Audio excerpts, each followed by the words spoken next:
We're exploring 3 books in the Bible known as the wisdom literature: Proverbs, Ecclesiastes, and Job. And they're all asking the question, what does it mean to live well in this world? So we've looked at Proverbs, who you could think of as a bright young teacher. She's all about pursuing wisdom, an attribute of God that's woven into reality. And she's optimistic that if you use wisdom, you will build a successful life. But then we come to Ecclesiastes, who's more like this sharp, middle-aged critic.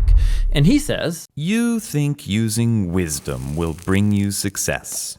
You'd better think again, because life here under the sun is meaningless." And that's a phrase he uses a lot in this book. But to understand this book, we have to realize first that we're hearing 2 voices. So first there's the teacher, and we've been calling him the critic. He's the main voice in the book. But he is introduced to us by another figure, the author.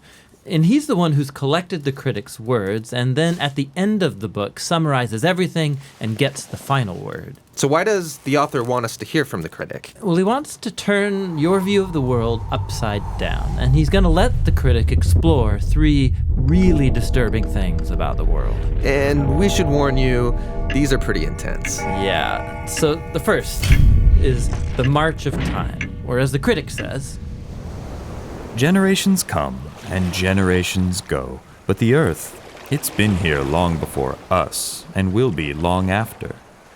No one remembers people from long ago, and all the people yet to come, they too will be forgotten by those who come after them.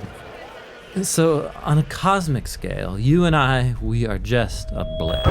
Stars are born, and then they die and form planets which orbit new stars, and those planets, they change over time and eventually burn up.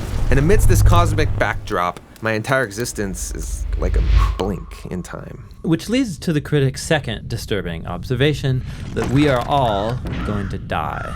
Humans face the same fate as the animals: death. All people, the righteous and the wicked, the good and the bad, those who offer sacrifices to God and those who do not, they all share the same destiny. All this activity and madness, then we all join the dead. Man, this book is depressing. And so is the final disturbing thing for the critic, and that is life's random nature. So in Proverbs, life isn't random. There's a clear cause and effect relationship between doing the right thing and being rewarded. But the fact is that life doesn't always work that way.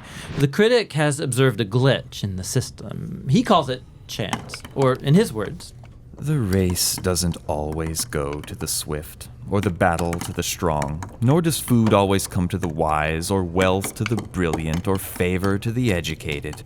Time and chance happen to them all. So his point is that you can't really control anything in life. It's just way too unpredictable. So if I want to master life, Then you're setting yourself up for a fall. Now, throughout the book, the critic uses a metaphor to tie together all of these disturbing ideas. Nearly 40 times he says that everything in life is hevel. It's a Hebrew word that means smoke or vapor. Like smoke, life is beautiful and mysterious. it takes one shape, and before you know it, it takes a new shape. And smoke looks solid, but try and grab it, it'll slip right through your fingers. And when you're stuck in the thick of it, like fog, it's impossible to see clearly. Now, our modern translations have lost the metaphor, and they usually translate hevel as meaningless. But if you read closely, the critic isn't saying that life has no meaning, but rather that its meaning is never clear. Like smoke, life is confusing, it's disorienting and uncontrollable. So what are we supposed to do with all of this? Well, surprisingly, the critic first of all acknowledges the perspective of Proverbs. He says it's a really good idea to learn wisdom and to live in the fear of the Lord. Really? I mean, he just said that doesn't guarantee success. But he knows it's the right thing to do. But secondly, and more often, he says that since you can't control your life, you should stop trying. Learn to hold things with an open hand, because you really only have control over one thing, and that's your attitude towards the present moment. Stop worrying, he says, and choose to enjoy a good conversation with a friend, or the sun on your face, or a good meal with people that you care about. The simple things in life. Yes, and both the good things and the bad, because both are rich gifts from God. And that's the surprising wisdom of Ecclesiastes. Listening to the critic is painful and can lead you into some dark places. And that's why the author speaks up at the end of the book. He doesn't want you to lose hope. He wants to make you humble into someone who trusts that life has meaning even when you can't make sense of it, that one day God will clear the hevel and bring his justice on all that we've done.